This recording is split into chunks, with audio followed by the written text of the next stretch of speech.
Morning. I'm Major Mike Carroll, Commanding Officer of Area 3 with the Pennsylvania State Police. Today, our department and Lackawanna-County District Attorney's Office are announcing the arrest of Aiden Dinger, 20-year-old male from Old Forge, Pennsylvania. He was formally charged this morning with 3 counts of attempted homicide of law enforcement officers, criminal attempt homicide, and related offenses. Detective Kyle Gilmartin's handcuffs were placed on the actor this morning during the arrest and bedside arraignment. He is currently still undergoing treatment at Geisinger CMC in the custody of state troopers. These charges stem from the ambush-style attack that occurred in the early morning hours on Thursday, January 11th in the city of Scranton. At the time of this attack, 3 Scranton police detectives arrived in the area of North Decker Court in the city's west side. They were all seated in an unmarked police vehicle. They had information that a shooting was going to occur in the area, and they were actively looking for the armed suspect. The suspect spotted the unmarked police vehicle and fired multiple rounds into it, striking Detective Gilmartin twice in the head.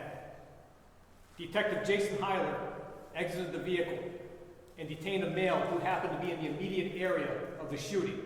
We later learned this male was not a threat and just a witness. While Detective Sergeant Joseph Lafferty returned fire, striking the suspect 5 times. The suspect ran from the scene and collapsed as multiple patrols converged and secured him. They immediately summoned medical help for him. Detectives Heiler and Lafferty administered crucial emergency care to Detective Gilmartin. Officers evacuated Detective Gilmartin from the scene in a patrol vehicle and transferred him to Geisinger CMC for advanced medical care.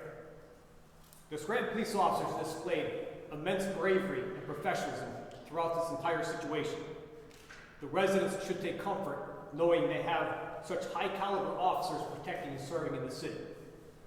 I want to commend and thank the responding troopers and criminal investigators of the Pennsylvania State Police, the Lackawanna County District Attorney's Office, and our partners in law enforcement who converged on the city to ensure a proper investigation was completed and ample resources were available to quell any additional threats.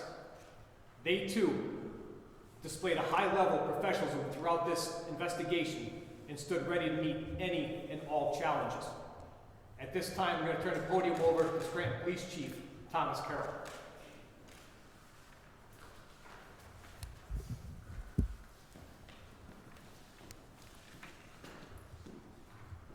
Good morning. I'm Thomas Carroll, Chief of Police, City of Scranton. On behalf of the officers and staff of the Scranton Police Department, I want to publicly acknowledge our sincere appreciation to the Pennsylvania State Police for their operational support and the meticulous criminal investigation into the attempted homicide of Scranton police officers. Last week, after this attack occurred, this community witnessed the obvious collaboration of many federal, state, and local law enforcement agencies and prosecutors working in concert. That was not an anomaly. That was representative of our steadfast and enduring professional relationships. As demonstrated, we are all unified in our effort to prevent violence and enforce the law. I thank each and every one of them for their swift support. Although we are hurt by this event, by the attack on our police officers, I want you to know that the Scranton Police Department is strong and we remain firmly committed to the safety of our city and to the mutual support of our law enforcement partners. Thank you. That's D.A. Powell on the floor. Good morning. Mark Powell, Lackawanna County District Attorney. First, I would like to commend the spectacular efforts of the investigative team of the Pennsylvania State Police, who have worked tirelessly to find all individuals responsible for this crime.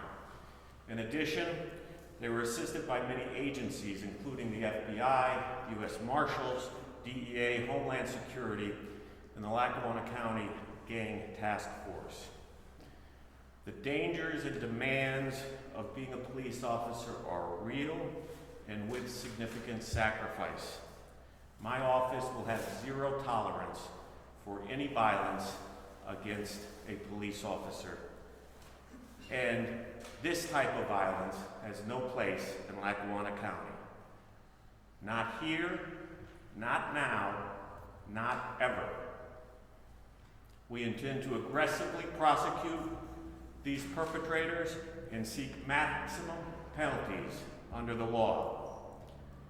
As outlined in the affidavit of probable cause, Deininger's actions were brazen, reckless, and without regard to human life.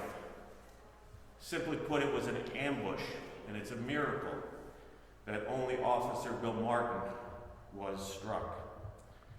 If it weren't for the heroic actions of Officer Lafferty and Officer Heiler, as well as the other Scranton police officers who arrived at the scene within minutes of the shooting, this tragedy would have been worse. Think about it.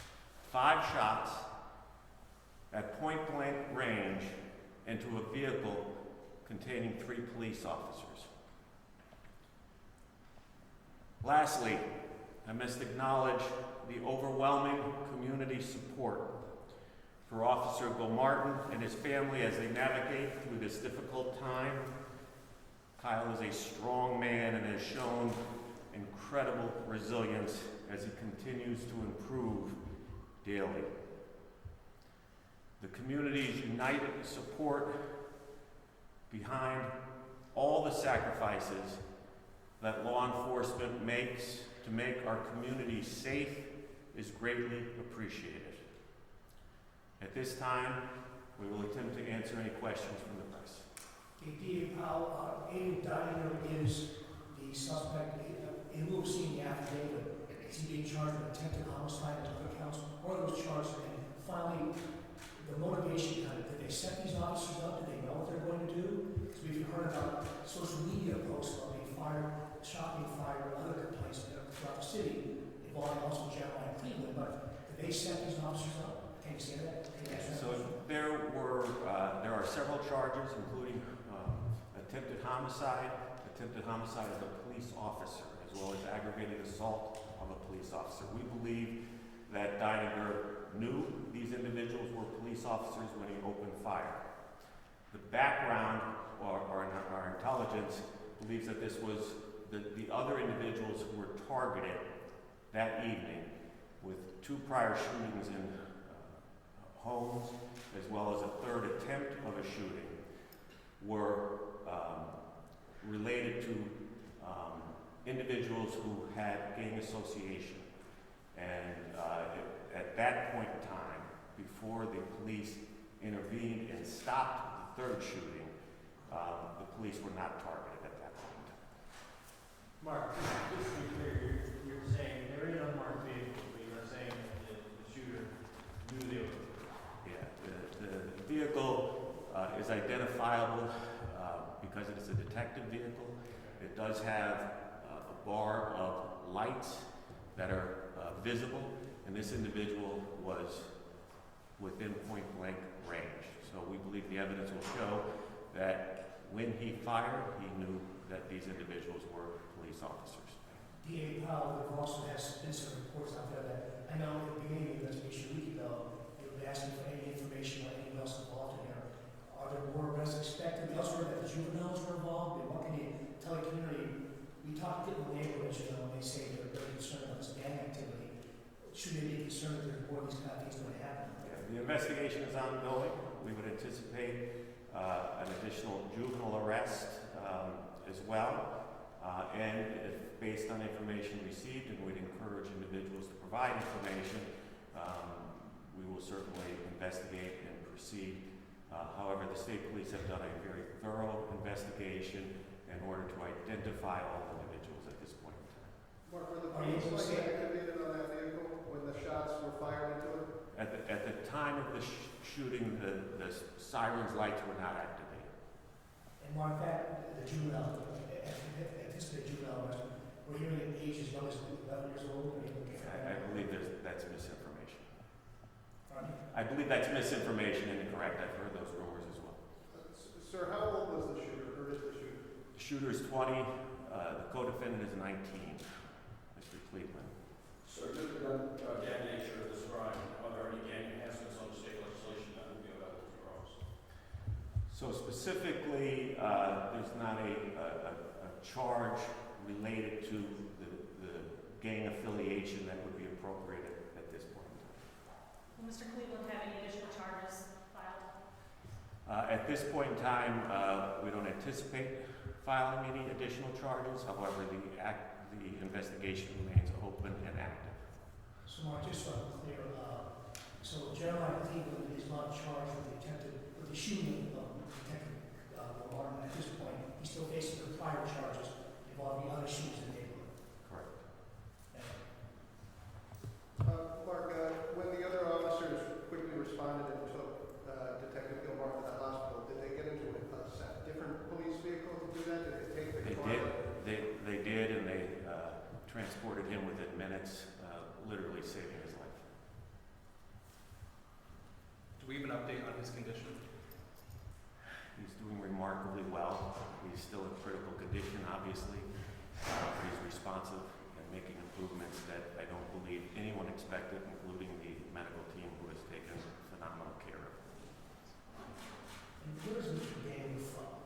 Again, we've seen that from him. Where's he resides? Is he from Scranton? I'm sorry. The suspect, where's he, his hometown, where's he from? Doniger is from the Nicholson area. What area? Nicholson? Nixon. Correct. He has ties to Nicholson and Liverpool. Are we going to be able to get a copy of the charging document? Yep, I have those for the release right now. Mr. Doniger has been arraigned, but no bail has been set because of the danger to the community. So he will remain in the hospital, in custody, and incarcerated as soon as he's healthy enough to be released from the hospital. And what's his age, Mark? I'm sorry, what's his age? Doniger is 20. 20. Okay, thank you. And Okay. how many times he was shot? So I don't know that without checking. There were 5 shots fired at him, but I don't know how many actual wounds he received. And Mark, there were 2 officers in that car at the time, 3 officers. in that unmarked vehicle. Correct. And the other 2 got out and, again, Officer Lafferty exchanged gunfire with Dyer. Correct. And he shot Aiden Dyer. Correct. And the Dyer tried to run away, flee. And that's where, in that parking lot, that he was found and picked up. Yes. Again, just trying to piece together like that. I think once you get the affidavit, that'll answer many of those questions. We appreciate everybody's time and attention to this matter, most particularly the law enforcement's team effort and the community support. Thank you. Mark, one last question. Do you have a gang? Is there a specific gang that was mentioned, or do you have a certain gang? At this time, we're not going to, because of the nature of the investigation, we're not going to reveal our gang intelligence. So at this time, I'll decline because of the